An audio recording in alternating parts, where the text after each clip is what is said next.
সময় শুনতে শুনতে আমরা তিল তিল করে কবরের দিকে এগিয়ে যাচ্ছি। আমাদের সামনে এখন মৃত্যুর অপেক্ষা। আমাদের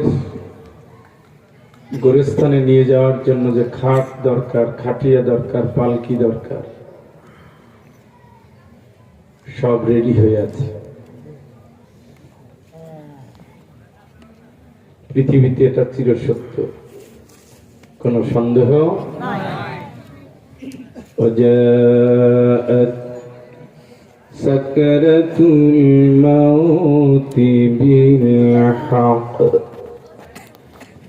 ذلك ما كنت منه تحيد। আসবেই, মরণের যন্ত্রণা আসবে, তুমি অব্যাহতি চাইলেও কাজ হবে না, আসবে। এবং জীবনের সেই শেষ মোহনা প্রত্যেকটা মানুষকে ছুঁয়ে যাবে। কত নিষ্ঠুর কথা, কত সত্য কথা। থুম্মা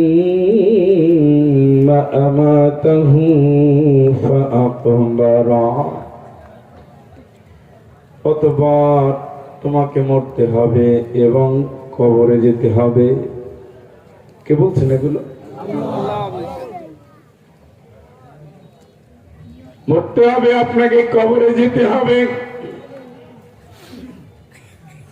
দুনিয়ার সব রেডি আছে, কাফনের কাপড় রেডি আছে, মসজিদের খাটিয়া রেডি আছে,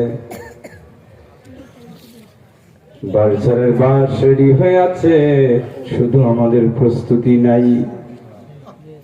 অথচ আমরা জানি প্রশ্ন আউট হয়ে গেছে, মরার পরে জবাবদিহি কি কি হবে, জিজ্ঞেস করা হবে। নবীজি আগেই জানিয়ে দিয়েছেন, ফাআইনা তাযহাবুন, ও আল্লাহর গোলাম তুমি কই যাও? যাওয়ার কোনো জায়গা নাই, কোনো জায়গা নাই।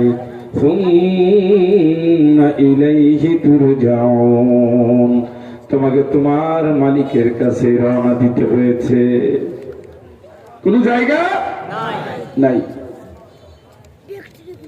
অতএব কবর পথের যাত্রী যারা, মান কানা ইউরিদু হারফাল আখিরাতি নাজিদ লাহু